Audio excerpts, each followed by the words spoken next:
আজকে আমরা যে বিষয়টা সম্পর্কে জানবো সেটা হচ্ছে ভারত ও তার প্রতিবেশী দেশসমূহ। ভারত তার প্রতিবেশী দেশসমূহের সঙ্গে কত কিমি বিশিষ্ট সীমারেখা শেয়ার করেছে এবং সেই সীমারেখাগুলোর নাম কি, তাদের প্রধান প্রধান অংশ মানে ওই দেশের প্রধান প্রধান বিষয়গুলো কি কি সেগুলো আমরা জানবো। এবং এই প্রতিবেশী দেশগুলোর সঙ্গে ভালো সংস্কৃতি, অর্থনৈতিক, রাজনৈতিক সম্পর্ক রাখার জন্য কি কি বিভিন্ন সংগঠন বা সংস্থা তৈরি করা হয়েছে সেগুলো জানবো। এখান থেকে প্রিভিয়াস ইয়ার পেপারও আমরা আলোচনা করব। তাহলে প্রথমেই আমরা দেখব আমাদের সবথেকে পশ্চিমে যে দেশটা রয়েছে, সবচেয়ে ছোট সীমারেখাযুক্ত যে আফগানিস্তান। তাহলে কত সীমারেখা রয়েছে? 106 কিমি বিশিষ্ট। তবে এখানে মনে রাখা উচিত এই সীমারেখাটার নাম কিন্তু কি, ডুরান্ট লাইন। মনে রাখতে হবে পাকিস্তান, ভারত এবং আফগানিস্তানের সীমারেখার নাম হচ্ছে কি, ডুরান্ট লাইন। কিন্তু এই ডুরান্ট লাইন বর্তমানে তার কোনো অস্তিত্ব নেই। কেন অস্তিত্ব নেই? আমরা জানি 1947 সালের যুদ্ধের সময় যখন ভারতের সঙ্গে পাকিস্তানের যুদ্ধ হয় কাশ্মীরকে নিয়ে, তখন কাশ্মীর কিন্তু কি করে, পাকিস্তান কিন্তু কি করে যে এই যে অঞ্চলটা আমরা দেখতে পাচ্ছি এই অঞ্চলটা অধিগ্রহণ করে। প্রথমত পুরো কাশ্মীরটাকে দখল করলেও ভারতের সৈন্য দ্বারা যখন যুদ্ধের মাধ্যমে পিছিয়ে নিয়ে যাওয়া হয়, কিন্তু শেষ পর্যন্ত ইউএনওতে গিয়ে এর যুদ্ধবিরতি ঘোষণা হওয়ার জন্য কিন্তু এই অঞ্চল যেহেতু অর্থাৎ পাক অকুপাইড কাশ্মীর অর্থাৎ পাক অধিকৃত কাশ্মীর সেটা চলে আসার জন্য বা সেটা পাকিস্তানের দখলে থাকার জন্য কিন্তু আফগানিস্তানের সঙ্গে কিন্তু বর্তমানে ভারতের কোনো সীমারেখা নেই। কিন্তু যদি আমরা দেখি যে 106 কিমি সীমারেখা ছিল, তাহলে এখান থেকে প্রশ্ন আসতে পারে আফগানিস্তানের সঙ্গে ভারতের সীমারেখার নাম কি বা সেই সীমারেখাটার দৈর্ঘ্য ঠিক কত, এটা কিন্তু আমাদের প্রশ্ন আসতে পারে। তো পাকিস্তানের সঙ্গে বারবার পাকিস্তানি বলছি, ভারতের সঙ্গে আফগানিস্তানের দৈর্ঘ্য তো 106 কিমি, কিন্তু এই আফগানিস্তানের কিছু বিশেষত্ব সম্পর্কেও আমরা জেনে নেব আজকে। যে আফগানিস্তানের রাজধানীর নাম কি? আফগানিস্তানের রাজধানী হচ্ছে কাবুল, হ্যাঁ, যেখানে যার নদী কিন্তু প্রধান নদী হেলমন্দ এবং আমুদরিয়া, এবং ভাষা হচ্ছে পুস্তু। এছাড়া এখানে উর্দুও বলা হয়, হ্যাঁ, এছাড়া হিন্দিও বলা হয়। এছাড়া কি রয়েছে? ভাষা হিসাবে পুস্তু, মুদ্রা হচ্ছে আফগানি এবং পর্বত শৃঙ্গ হচ্ছে নোশাক। তাহলে এগুলো কিন্তু পরীক্ষায় কখনো কখনো প্রতিবেশী দেশ থেকে অল্প বিস্তর প্রশ্ন দিয়ে দিতে পারে, কারণ প্রতি বছর সেই গতানুগতিক প্রশ্ন না দিয়ে এখান থেকেও কিছু প্রশ্ন দিয়ে দিতে পারে, তাই আমাদের এগুলো জেনে রাখা জরুরি। এরপরে নেক্সট আসছি আমরা পাকিস্তানের সঙ্গে। যে দেশটা ভারতবর্ষের স্বাধীনতা 1947 সালে যার জন্ম হয়, সেই দেশের সঙ্গে আমাদের সীমারেখা হচ্ছে গিয়ে 3323 কিমি। এবারে এই 3323 কিমি যে সীমারেখাটা ভারতবর্ষের কোন কোন রাজ্যের সঙ্গে শেয়ার করেছে? তাহলে গুজরাট এখানে রয়েছে, এখানে রাজস্থান রয়েছে, এখানে পাঞ্জাব রয়েছে এবং জম্মু কাশ্মীর। তাহলে আমাদের যদি প্রশ্ন আসে যে পাকিস্তানের সঙ্গে কোন কোন রাজ্যগুলি, ভারতবর্ষের কোন কোন রাজ্যগুলি তার সীমারেখাকে শেয়ার করেছে বা ভাগ করে নিয়েছে, তাহলে আমরা কি কি বলবো? আমরা এখানে বলবো গুজরাট, রাজস্থান, পাঞ্জাব আর জম্মু কাশ্মীর। তাহলে সীমারেখার দৈর্ঘ্য জানলাম আমরা কত। এবারে এই পাকিস্তানের যে সীমারেখাটার নাম, এটা কিন্তু র্যাডক্লিফ লাইন। র্যাডক্লিফ এই লাইনটা টেনেছিলেন। তবে মনে রাখতে হবে এই যে লাইনটা, এই র্যাডক্লিফ লাইনটা তো এখান থেকে, এই লাইনটা কিন্তু এখান থেকে, কিন্তু এইখান থেকে এই পর্যন্ত কিন্তু এই লাইনটা কিন্তু স্যার ক্রিক টেনেছিলেন, স্যার ক্রিক। তাহলে স্যার ক্রিক লাইন কিন্তু কোনটা? এইখান থেকে এই পর্যন্ত, বাকিটা কিন্তু র্যাডক্লিফ। এইটা কিন্তু একটা বিতর্কিত লাইন। তাই 24 ডিগ্রি মানে 24 ডিগ্রি প্যারালাল অনুযায়ী পাকিস্তান কিন্তু এটাকে মানে তাদের বলে মনে করে, এই জায়গাটাকে, এই 24 ডিগ্রি বরাবর রেখাটাকে তাদের বলে মনে করে, তাদের জায়গাটাও মনে করে। এবারে বাকি থাকলো যে এই যে জায়গাটা, যেটা এই যে যদি আমি একটা দাগ টেনে দিই, তাহলে আমি দেখবো কি যে এইটা হচ্ছে পাক অকুপাইড কাশ্মীর, যেটা পাকিস্তানের দখলে রয়েছে। এবং ভারত যে সীমারেখা বরাবর এটাকে সামরিক বাহিনী দ্বারা এখন বর্তমানে সুরক্ষিত করছে, এই রেখাটার নাম হচ্ছে এলওসি। তাহলে সে পাশটা হচ্ছে পিওকে বা পাক অকুপাইড কাশ্মীর, আর এই যে পাশে ভারতীয় সেনারা রয়েছে যে সীমারেখার কাছাকাছি নিয়ন্ত্রিত করছে তাকে বলা হচ্ছে এলওসি বা লাইন অফ কন্ট্রোল। এবারে আমরা পাকিস্তানের বিশেষ কিছু দেখে নিব। সেটা কি? পাকিস্তানের রাজধানী হচ্ছে ইসলামাবাদ, প্রধান নদী হচ্ছে সিন্ধু, প্রধান ভাষা হচ্ছে উর্দু, পাকিস্তানি হচ্ছে তাদের মুদ্রা, আর পর্বত শৃঙ্গ হচ্ছে তিরিচিমির। সীমারেখা তো আমি পূর্বেই বলে দিয়েছি কত, আর সীমারেখাটার নাম কি, বুঝতে পারলাম। তাহলে এখান থেকে কিন্তু প্রশ্ন আসতে পারে। প্রিভিয়াস ইয়ারে একটা প্রশ্ন এসেছিল, যেরকম যদি আলোচনা করি, দেখুন বলছে ডুরান্ট রেখা কোন দু দেশের সীমানার মধ্যে থাকে? WBCS প্রিলিম 2002 এর প্রশ্ন, যে ভারত চীন, ভারত ভুটান, ভারত তিব্বত, ভারত আফগানিস্তান। তাহলে নিশ্চয়ই বলতে পারবেন, আমরা এখনই আলোচনা করেছি ভারত এবং আফগানিস্তানের মধ্যে। যদি প্রশ্ন করে স্যার ক্রিক যে সংক্রান্ত বিবাদ দেশগুলির, কোন দেশগুলির মধ্যে রয়েছে? স্যার ক্রিক লাইন কোন দুটি দেশের মধ্যে বিবাদ সৃষ্টি করেছে? তাহলে কি হবে? এখানে অপশন দিয়েছে ভারত বাংলাদেশ, ভারত নেপাল, ভারত পাকিস্তান, ভারত শ্রীলঙ্কা। স্বাভাবিকভাবে ভারত পাকিস্তান হবে। তাহলে এরকম কিন্তু বিভিন্ন প্রশ্ন কিন্তু এখানে এসেছে। তাহলে আর একটা যদি এখান থেকে প্রশ্ন করি, যদি বলে যে ভারত নিচের কোন দেশটি ভারতের প্রতিবেশী দেশ নয়, আমি এতগুলো প্রতিবেশী দেশ বলেছি, তাহলে এখানে ভারতের প্রতিবেশী দেশ নয় কোনটি, তাহলে মালদ্বীপ, চীন, পাকিস্তান, থাইল্যান্ড, এর মধ্যে কোনটি হবে? কে ভারতের প্রতিবেশী দেশ নয়? নিশ্চয়ই থাইল্যান্ড হবে, কারণ আফগানিস্তান রয়েছে, পাকিস্তান রয়েছে, এখানে নেপাল, ভুটান, চীন রয়েছে, বাংলাদেশ রয়েছে, মায়ানমার রয়েছে, এখানে মালদ্বীপ রয়েছে, তার মানে একমাত্র থাইল্যান্ড কিন্তু তার প্রতিবেশী দেশ নয়। এইভাবে কিন্তু বিভিন্ন প্রশ্ন কিন্তু আসতে পারে, তাহলে আমাদের কিন্তু এইভাবে পড়াশোনাটা করতে হবে। আমরা আরেকটি প্রতিবেশী দেশ আমাদের তার সম্পর্কে জানবো, সেটা হচ্ছে চীন। এই চীন কি করছে, আমাদের ভারতবর্ষের ঠিক এই অঞ্চল থেকে পুরোপুরি অরুণাচল প্রদেশের এই অঞ্চল পর্যন্ত ৩,৪৮৮ কিমি দৈর্ঘ্যযুক্ত একটা বর্ডার, আন্তর্জাতিক সীমারেখা আমাদের সঙ্গে শেয়ার করেছে। তো এখানে দেখা যাবে যে 1962 সালের যুদ্ধে এখানে কি হয়, যে চীন আমাদের কাছ থেকে এই যে লাদাখের এই অংশটা কিন্তু দখল করে নিয়েছিল, যেটা 38,000 বর্গ কিলোমিটার বিশিষ্ট যে অংশ। এবারে এর জন্য এখন এই অংশটা কিন্তু চীনের দখলে রয়েছে, যেটা হচ্ছে LAC বা লাইন অফ অ্যাকচুয়াল কন্ট্রোল। এবারে আমি যদি বলি যে চীনের সঙ্গে কোন কোন রাজ্যের ভারতের সীমারেখা হয়েছে, তাহলে আমরা দেখব যে এখানে কিন্তু কার কার রয়েছে, লাদাখের সঙ্গে রয়েছে, এখানে হিমাচল প্রদেশ আছে, উত্তরাখণ্ডের সঙ্গে রয়েছে, এখানে সিকিমের সঙ্গে রয়েছে, এখানে অরুণাচল প্রদেশের সঙ্গে রয়েছে। তাহলে এগুলো কিন্তু শর্ট কোশ্চেন রূপে আমাদের কিন্তু আসতে পারে যে এই দেশের সঙ্গে কোন কোন রাজ্যের সীমা রেখা রয়েছে, 4-5টা করে অপশান দিয়ে, প্রত্যেকটা অপশানে 4-5টা করে রাজ্য দিতে পারে। যেরকম একবার পশ্চিমবঙ্গ প্রাইমারি টেটে প্রশ্ন এসেছিল যে দামোদর নদী কোন কোন জেলার ভিতর দিয়ে প্রবাহিত হয়েছে, এটা কিন্তু প্রশ্ন আসতে পারে, ঠিক আছে। পরে আসছে যে এই চীন, তার সীমারেখাটার নাম কি? তার সীমারেখাটার নাম কিন্তু ম্যাকমোহন লাইন। তাহলে চীন এবং ভারতের মধ্যে সীমারেখার নাম কি? McMahon line. এবারে চীনের রাজধানীর নাম কি? বেজিং। চীনের প্রধান নদী হুয়াংহো, ইয়াংশি, কিয়াং। চীনের ভাষা হচ্ছে ম্যান্ডারিন। চীনের মুদ্রা হচ্ছে ইউয়ান। শৃঙ্গ হচ্ছে গোসাইসান। এগুলো কিন্তু শর্ট কোশ্চেন আসতে পারে। শুধুমাত্র যে আমাদের সাধারণ এমনি পরীক্ষাগুলো নয়, ট্যাঙ্কের পরীক্ষাগুলো এগুলো প্রায় এসে থাকে, কিন্তু প্রিভিয়াস ইয়ার পেপারে খুঁজলে এগুলো আরামসে পাওয়া যাবে। এরপরে আসছে আমাদের আরেকটি প্রতিবেশী দেশ মায়ানমার। তাহলে মায়ানমারের সঙ্গে আমাদের সীমারেখা কত 1643 কিমি। কোথা থেকে? এই জায়গা থেকে কত এই পর্যন্ত রয়েছে। তার মানে কোন কোন আমাদের রাজ্যের সঙ্গে সীমারেখা রয়েছে আমরা প্রথমেই বলতে পারি যে নাগাল্যান্ডের সঙ্গে রয়েছে, মণিপুরের সঙ্গে রয়েছে, মিজোরামের সঙ্গে রয়েছে। তাহলে নাগাল্যান্ড, মণিপুর, মিজোরাম এই 3টে রাজ্যের সঙ্গে মায়ানমারের একটা সীমানা রয়েছে। তো এই মায়ানমারের রাজধানী কি? নেপাইদাও। প্রধান নদী কি? ইরাবতী। এবং এখানকার প্রধান ভাষা হচ্ছে বর্মি। আর মুদ্রা কি? নুলট্রাম। আর শৃঙ্গ হচ্ছে কুলাকাংড়ি। তাহলে আমি প্রশ্ন করতে পারি মায়ানমারের সর্বোচ্চ শৃঙ্গের নাম কি? কুলাকাংড়ি, ঠিক আছে। তো এরপরে যেটা প্রশ্ন আসছে যে বাংলাদেশ, যার সবচেয়ে যেটা স্বাধীনতার সময় পূর্ব পাকিস্তান নামেই ছিল, কিন্তু 1971 সালের যুদ্ধের পর এটি স্বাধীন হয় এবং বাংলাদেশ নাম নিয়ে একটা স্বাধীন দেশ রূপে উৎপত্তি হয়। সেই দেশের সঙ্গে মানে সেই দেশের 3 দিকেই আমাদের ভারত দ্বারা ঘেরা রয়েছে, যেখানে 4156 কিমি। ভারতবর্ষের সঙ্গে কোন প্রতিবেশী দেশের সবথেকে বেশি সীমানা রয়েছে? তাহলে সেটা কিন্তু বাংলাদেশ। এটা প্রায় একটা গুরুত্বপূর্ণ শর্ট কোশ্চেন এসেই থাকে পরীক্ষাতে, যে ভারতবর্ষের সঙ্গে কোন দেশের সবথেকে বেশি সীমানা রয়েছে? বাংলাদেশ, 4156 কিমি। এখানে আমরা যদি দেখি যে বাংলাদেশের সঙ্গে কোন কোন রাজ্যের সীমারেখা রয়েছে, তাহলে আমরা এখানে জানবো এটা হচ্ছে পশ্চিমবঙ্গ, মেঘালয়, তাছাড়া আসাম রয়েছে এবং ত্রিপুরা। তাহলে আমরা কোন কোন রাজ্য বললাম?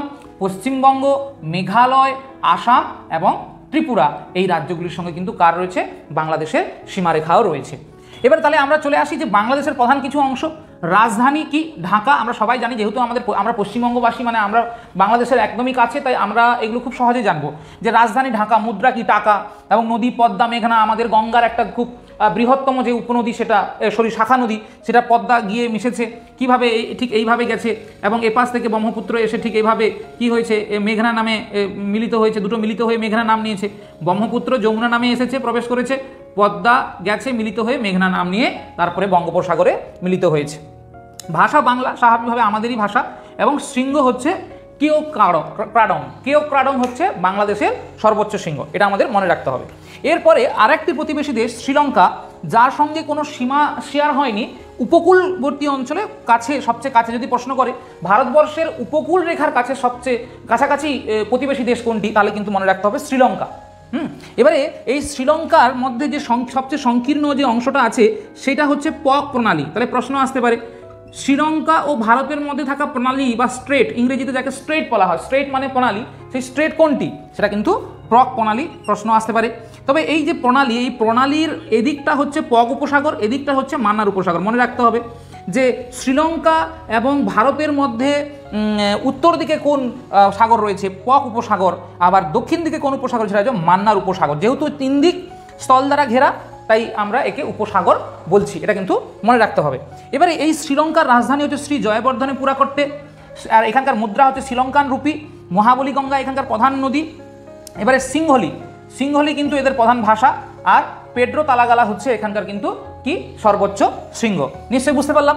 এরপরে আসছে নেপাল, ভারতবর্ষের উত্তরে থাকা একটি পার্বত্য অঞ্চল বিশিষ্ট প্রতিবেশী দেশ, যেটা 1751 কিমি দৈর্ঘ্য একটা সীমারেখা ভারতবর্ষের সঙ্গে শেয়ার করেছে, যেখানে উত্তরাখণ্ডের সঙ্গেও এর সীমারেখা রয়েছে, উত্তরপ্রদেশের সঙ্গেও রয়েছে, বিহারের সঙ্গেও রয়েছে, এবং সিকিমের সঙ্গেও রয়েছে, পশ্চিমবঙ্গের সঙ্গেও রয়েছে। প্রশ্ন আসতে পারে, পশ্চিমবঙ্গ পড়াতে গেলে জানা যাবে যে পশ্চিমবঙ্গের সঙ্গে থাকা সবচেয়ে ক্ষুদ্র দৈর্ঘ্যের বা কম দৈর্ঘ্যের আন্তর্জাতিক সীমানা কোন দেশের সঙ্গে রয়েছে, তাহলে কিন্তু নেপাল। তাহলে কারণ এইখানে পশ্চিমবঙ্গের অংশটা রয়েছে এই জায়গাটায়। তাহলে কোন কোন রাজ্য বললাম? উত্তরাখণ্ড, উত্তরপ্রদেশ, বিহার, সিকিম এবং পশ্চিমবঙ্গ, এতগুলো রাজ্যের সঙ্গে কিন্তু নেপালের দৈর্ঘ্য কিন্তু রয়েছে সীমারেখা। এবার এই নেপালের বিশেষত্ব কি? নেপালের রাজধানী হচ্ছে কাঠমান্ডু, নেপালের ভাষা হচ্ছে নেপালি, নেপালের প্রধান নদী হচ্ছে কালীগণ্ডকী। মনে রাখতে হবে এই কালীগণ্ডকী নদীর উপরই পৃথিবীর সবচেয়ে গভীরতম গিরিখাত কালীগণ্ডকী নদীর উপর কালীগণ্ডক গিরিখাত কিন্তু সৃষ্টি হয়েছে। এবং এখানকার প্রধান যে মানে মুদ্রা রুপি, নেপালি রুপি। আর মাউন্ট এভারেস্ট জানি আমরা পৃথিবীর সর্বোচ্চ শৃঙ্গরূপে মাউন্ট এভারেস্ট, যা এই স্থান বরাবর রয়েছে, এই যে যেখানে আমি চিহ্নিত করছি সেই স্থান বরাবর কিন্তু কি রয়েছে, মাউন্ট এভারেস্ট কিন্তু অবস্থান করছে ঠিক এই জায়গাটায়। এরপরে আমরা আসছি ভুটান, আমাদের আর একটা, যাকে বজ্রপাতের দেশ বলা হয়। কাকে মানে ড্রাগনের দেশও বলা হয়, আবার বজ্রপাতের দেশ বলা হয়। মনে রাখতে হবে শ্রীলঙ্কাকে দারুচিনির দেশ বলা হয়। প্রশ্ন আসতে পারে ভারতবর্ষের কোন প্রতিবেশী দেশকে দারুচিনির দেশ বলা হয়? আবার প্রশ্ন আসতে পারে ভারতবর্ষের কোন প্রতিবেশী দেশকে বজ্রপাতের দেশ বলা হয়? কেন বজ্রপাতের দেশ বলা হয়? কারণ দক্ষিণ পশ্চিম মৌসুমী বায়ু যখন এইভাবে প্রবেশ করে, তো তখন কিন্তু এই অঞ্চলে বিশেষ পার্বত্য, উঁচু পার্বত্য না থাকায় এই বায়ু সরাসরি মানে প্রবাহিত হয়ে ভুটানের এই পার্বত্য অঞ্চলে বাধাপ্রাপ্ত হয়। তখন সেই মেঘের সঙ্গে সেই যে পর্বতে ধাক্কায় প্রচুর পরিমাণে আওয়াজ বা বাজ পড়ে, তাই সেখানকে বজ্রবিদ্যুতের দেশ বলা হয় বা ড্রাগনের দেশও বলা হয়। তাহলে ভুটানকে ড্রাগন দেশ বলে। তাহলে এই ভুটানের বিশেষত্ব সম্পর্কে আমরা জানবো কি? ভুটানের রাজধানী হচ্ছে থিম্পু, প্রধান নদী মানস, ভাষা হচ্ছে বর্মী, আর এখানকার মুদ্রা হচ্ছে কিয়াত, আর সর্বোচ্চ শৃঙ্গ হচ্ছে কাকাপোরাজি। তবে এখানকার এর সীমারেখার দৈর্ঘ্য কত? 609 কিমি। ঠিক আছে, বুঝাতে পারলাম তো? এবারে আমরা যে আমাদের সবচেয়ে ক্ষুদ্রতম প্রতিবেশী দেশ সম্পর্কে পড়বো, যেটা হচ্ছে গিয়ে কি মালদ্বীপ সম্পর্কে পড়বো। এটা এর রাজধানী কি? মালে। এর প্রধান ভাষা হচ্ছে ধিভেহি এবং রুফিয়া। এখানে মনে রাখতে হবে এর সঙ্গেও ভারতের কোনো সীমারেখা নেই, এটা কিন্তু উপকূলবর্তী একটা দেশ। মনে রাখতে হবে এই যে সমগ্র ভারতের কথা আজকে আমরা জানছি, এর স্থল সীমানা হচ্ছে 15,106 কিমি, 15,106.71 কিমি, আর এর উপকূলের দৈর্ঘ্য হচ্ছে 7,517 কিমি। এটা কিন্তু আন্দামান এবং নিকোবর দ্বীপপুঞ্জের উপকূল রেখাকে নিয়ে 7,516 কিমি। ঠিক আছে, এরপরে আমরা দেখব যে ভারত ও তার প্রতিবেশী দেশকে নিয়ে কতগুলি সংগঠন, যা অর্থনৈতিক, রাজনৈতিক বা বিভিন্ন সাংস্কৃতিক ক্ষেত্রে একটা ভালো সম্পর্ক গড়ে তোলা হয়েছে। যেখানে সার্ক আছে, south Asian association for regional কর্পোরেশনের জন্য কি কি এখানে আমাদের যে দেশগুলো রয়েছে, যেখানে কোন কোন দেশ রয়েছে? রয়েছে আমাদের আফগানিস্তান, পাকিস্তান, নেপাল, ভুটান, মায়ানমার, বাংলাদেশ এবং মালদ্বীপ, এরা কিন্তু রয়েছে। তাহলে আমরা সার্কের অন্তর্গত দেশগুলো কি কি বললাম? আফগানিস্তান, পাকিস্তান, নেপাল, ভুটান, আর কি বাংলাদেশ, মায়ানমার আর মালদ্বীপ। এই দেশগুলোকে নিয়ে কি গড়ে উঠেছে সার্ক, যেটা 1985 খ্রিস্টাব্দে গঠন করা হয়। তার রাজধানী কোথায়? এর সদর দপ্তর কোথায়? এর সদর দপ্তর হচ্ছে কাঠমান্ডুতে। এর শেষ অধিবেশন হয়েছিল 2014 সালে 26 থেকে 27 নভেম্বর। কিন্তু 2016 সালে ইসলামাবাদে, পাকিস্তানে পুনরায় একটা অধিবেশন হওয়ার কথা থাকলেও সেটা বন্ধ হয়ে যায়, বাতিল হয়ে যায়। এরপরে আমরা যেটা পড়বো সেটা হচ্ছে ব্রিক্স। সেটা কি? যেখানে রয়েছে Brazil, Russia, India, China and south Africa. এই যে প্রধান 5টি দেশকে নিয়ে, প্রথমে কিন্তু সাউথ আফ্রিকা ছিল না, শুধু ব্রিক ছিল, পরে ব্রিক্স হয়েছে। এই সাউথ আফ্রিকা কি হয়েছে 2010 সালে যুক্ত হয়েছে, কিন্তু তার আগে 2009 পর্যন্ত এই Brazil, Russia, India and China ছিল। এর সদর দপ্তর কিন্তু সাংহাইতে। হ্যাঁ, এর 2022 সালে যে শেষ যে অনুষ্ঠানটা হয়েছিল, সেখানে কিন্তু অনুষ্ঠান রূপে কোথায় হয়েছিল? এই চায়নাতে, সাংহাইতেই কিন্তু হয়েছিল। এবারে G20 আমরা জানি ভারতবর্ষে রিসেন্টলি হয়ে গেল। এই G20 যেখানে পৃথিবীর প্রধান যে 20টা দেশ, সেই 20টা দেশের নিয়ে এই সংস্থাটি গঠিত হয়েছে, যেখানে ভারত সেই দেশগুলির প্রধান যে রাষ্ট্রপতি হোক কি প্রধানমন্ত্রী হোক, তাছাড়াও সেই দেশের যে অর্থ উপদেষ্টা যারা রয়েছেন তারা কিন্তু সেই প্রধানমন্ত্রীর সঙ্গে বা রাষ্ট্রপতির সঙ্গে এই অনুষ্ঠানে যোগদান করতে পারবেন। এখানে কিন্তু মানে G20 সদর দপ্তর যে মেক্সিকোর ক্যানকুন, মনে রাখতে হবে G20 সদর দপ্তর কোথায়, মেক্সিকোর ক্যানকুন। এবারে আসছে বিমটেক। বিমটেক মানে কি, বে of Bengal initiative for multi sectoral technical and economical corporation. এটা যার সদর দপ্তর 1997 সালে গঠিত হয়, ঢাকাতে যার সদর দপ্তর রয়েছে।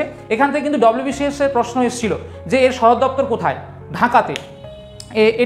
এটাও কিন্তু এই ভারতের প্রতিবেশী দেশগুলোকে নিয়ে তৈরি হয়েছে। এটা কবে গঠন হয়, 1997 সালে। সদর দপ্তর কোথায়, ঢাকাতে। এছাড়া এই যে প্রতিবেশী দেশগুলোর মধ্যে সহজে মানে যেহেতু ব্যবসা বাণিজ্য করার জন্য কী করা হয়েছে, সাপটা তৈরি করা হয়েছে, মানে south Asian preferential trade area, মানে নির্দিষ্ট পথ দিয়ে যাতে সহজে ব্যবসা বাণিজ্য করা যায়, যেটা 1997 সালে গঠন করা হয়েছিল। কিন্তু পরবর্তীতে 2006 সালে এটা সাপটা হয়ে গেছে, যে south Asian free trade area, মানে যেদিক দিয়ে ট্রেড, যে সমস্ত দেশের ভিতর দিয়ে ট্রেড হবে তার কোনো শুল্ক দিতে হবে না। এতে কি হবে, উন্নয়নমূলক দেশগুলি অর্থনৈতিকভাবে আরও উন্নত হয়ে উঠবে। তাহলে এখন এছাড়াও আমরা এখান থেকে প্রিভিয়াস ইয়ার পেপারটা আলোচনা করব, যে আগে কি এসেছে। যেরকম যদি এখানে একটা জিনিস আমি বোঝাতে ভুলে গেছি, যে এই যে জায়গাটা, এখানে যে বাংলাদেশ রয়েছে, মনে রাখতে হবে এই যে কোচবিহার জেলাটা রয়েছে, কোচবিহার জেলায় কিছু ছিটমহল রয়েছে, যেগুলো ছিটমহল নিশ্চয়ই আমরা জানি যে কোনো দেশের ভূখণ্ড, ধরো বাংলাদেশের ভূখণ্ড ভারতের অন্তর্গত, আবার ভারতের ভূখণ্ড যখন বাংলাদেশের অন্তর্গত ছিল, তাহলে সেই বাংলাদেশের অন্তর্গত ভূখণ্ডগুলি সেটা হচ্ছে গিয়ে ভারতের ছিটমহল, আবার বাংলাদেশের ভূখণ্ড যেটা ভারতে আছে সেটা হচ্ছে বাংলাদেশের ছিটমহল। তো এই যে ছিটমহলগুলো, এখানে তার মধ্যে একটা বেরুবাড়ি, এরকম বিভিন্ন অংশগুলো যে রয়েছে কোচবিহারে, সেই জায়গাটায় যাওয়ার জন্য কিন্তু কি হয়েছে, আমাদের এখানে একটা 3 বিঘা জায়গা কিন্তু বাংলাদেশকে 999 বছরের জন্য লিজ দেওয়া হয়েছে। সেটাও মনে রাখতে হবে যে 3 বিঘা করিডোর কোন দুটি দেশের মধ্যে যাতায়াতের জন্য ব্যবহার করা হয়, সেটা কিন্তু বাংলাদেশ এবং কার মধ্যে, ভারতের মধ্যে। এটাও কিন্তু আমাদের মনে রাখতে হবে। এছাড়া মনে রাখতে হবে পেগোডার দেশ। পেগোডার দেশ কাকে বলা হয়, মায়ানমারকে পেগোডার দেশ বলে। খালের দেশ কাকে বলে, খাল, যেখানে প্রচুর পরিমাণে খাল রয়েছে, সিন্ধু নদী থেকে কাটা হয়েছে, সেটা কিন্তু পাকিস্তান থেকে। তাহলে আমরা যদি প্রিভিয়াস ইয়ার পেপার আলোচনা করি, কি দেখব, যে আমরা দেখব 3 বিঘা করিডোর যুক্ত করেছে কাকে কাকে, এখনই আমি বলেছি। তাহলে অপশানগুলো হচ্ছে ভারত পাকিস্তান, ভারত চীন, ভারত ভুটান, ভারত বাংলাদেশ। তাহলে এখানে কোনটা হবে, ভারত বাংলাদেশ। তারপর বলছে ব্রিক্স কয়টি দেশের সম্মিলিত সংগঠন, এর সম্পর্কে নিচের উক্তিগুলি যাচাই করুন। বলছে ব্রিক্সের প্রথম সম্মেলন 2009 সালে রিও ডি জেনেরিওতে অনুষ্ঠিত হয়েছিল। দক্ষিণ আফ্রিকা ব্রিক্সের সর্বশেষ সদস্য রাষ্ট্র। এর মধ্যে কোন উক্তিটি ঠিক, নিশ্চয়ই দুটো উক্তিই ঠিক, কারণ 2009 সালেই প্রতিষ্ঠিত হয়, কিন্তু সেটা কি রিও ডি জেনেরিওতে হয়েছিল, নিশ্চয়ই নয়, সেটা কিন্তু সাংহাইতে হয়েছিল। এবারে 2010 সালে সাউথ আফ্রিকা যুক্ত হয়, তার মানে কেবল 2 নম্বরটাই ঠিক হবে। এবারে আচ্ছা, এরপরে আসছে যে ভারত বাংলাদেশকে ঘিরে এখানে তিস্তা নদীর চুক্তি কিন্তু হয়। তাহলে ভারত বাংলাদেশের মধ্যে নদী সংক্রান্ত বিতর্ক কোন নদীকে নিয়ে হয়েছে, তিস্তা নদীকে নিয়ে। এটা কিন্তু প্রিভিয়াস ইয়ার প্রশ্ন। এবারে প্রশ্ন আসতে পারে ভারত এবং কোন প্রতিবেশী রাষ্ট্রের সঙ্গে আন্তর্জাতিক সীমানা সর্বাধিক, বাংলাদেশের সঙ্গে। এবার মনে রাখতে হবে, যেরকম এসছে ফুড কর্পোরেশন ইন্ডিয়ার প্রশ্ন, কাঞ্চনজঙ্ঘা কোথায় অবস্থিত, সিকিমে অবস্থিত। তাহলে ভারত ও নেপাল বর্ডারে অবস্থিত। তাহলে কোন রাজ্যের মধ্যে, সিকিম এবং নেপাল। আর কোন দেশ বললে, নেপাল এবং ভারতের মধ্যে অবস্থিত। ঠিক আছে, এরপরে আসছে 2022 অনুযায়ী বিশ্বের বৃহত্তম আফিম উৎপাদক দেশ কোনটি। এখানে কিন্তু মনে রাখা উচিত আফগানিস্তান, কিন্তু বর্তমানে মায়ানমার হয়ে গেছে, মনে রাখতে হবে, বর্তমানে কিন্তু মায়ানমার। এবারে যেরকম 2022 সালে প্রিলিমসে এসেছিল, 2022-এ যে বিমটেক শীর্ষ অনুষ্ঠিত হয়েছিল কোন দেশে, এই যে এটা হয়েছিল, এটা কোন দেশে অনুষ্ঠিত হয়েছিল, সেটা কিন্তু প্রশ্ন হিসাবে আসতে পারে। এখানে অপশান দিয়েছে শ্রীলঙ্কা, জাপান, বাংলাদেশ, দক্ষিণ কোরিয়া। তাহলে উত্তর হবে কিন্তু শ্রীলঙ্কায়। এখান থেকে কিন্তু এরকম বিভিন্ন প্রশ্ন কিন্তু আসবে, আমাদের সেই প্রশ্নগুলো করতে হবে। এছাড়া বিভিন্ন আরও প্রশ্ন আসতে পারে। হ্যাঁ, কোন দেশের রাজধানী, আমি এখন নোশাক কোন দেশের উচ্চতম শৃঙ্গ, এটা প্রশ্ন আপনাদের জন্য থাকলো। আমি নোশাক নিশ্চয়ই পড়িয়েছি, আমি অপশান দিচ্ছি পাকিস্তান, ভারত, আফগানিস্তান, নেপাল। তাহলে নোশাক কোথাকার উচ্চতম শৃঙ্গ, এটা কিন্তু আমাকে কমেন্ট করে জানান। তাহলে এইরকম প্রিভিয়াস ইয়ার বিভিন্ন পেপার আলোচনা হবে। আমি চেষ্টা করছি প্রশ্নগুলোকে পিডিএফের মাধ্যমে আলোচনা করার। এই মুহূর্তে আমার কিছু ব্যস্ততার জন্য আমি হয়তো এগুলো আলোচনা করে উঠতে পারছি না, তো আমি চেষ্টা করব আপনাদের সর্বত্রভাবে সাহায্য করার। আমার চ্যানেলের সঙ্গে জুড়ে থাকার আমি একান্ত অনুরোধ রাখবো। ভালো থাকবেন, সুস্থ থাকবেন। ভিডিওটা কেমন হলো তা কমেন্টে অবশ্যই জানাবেন। ধন্যবাদ।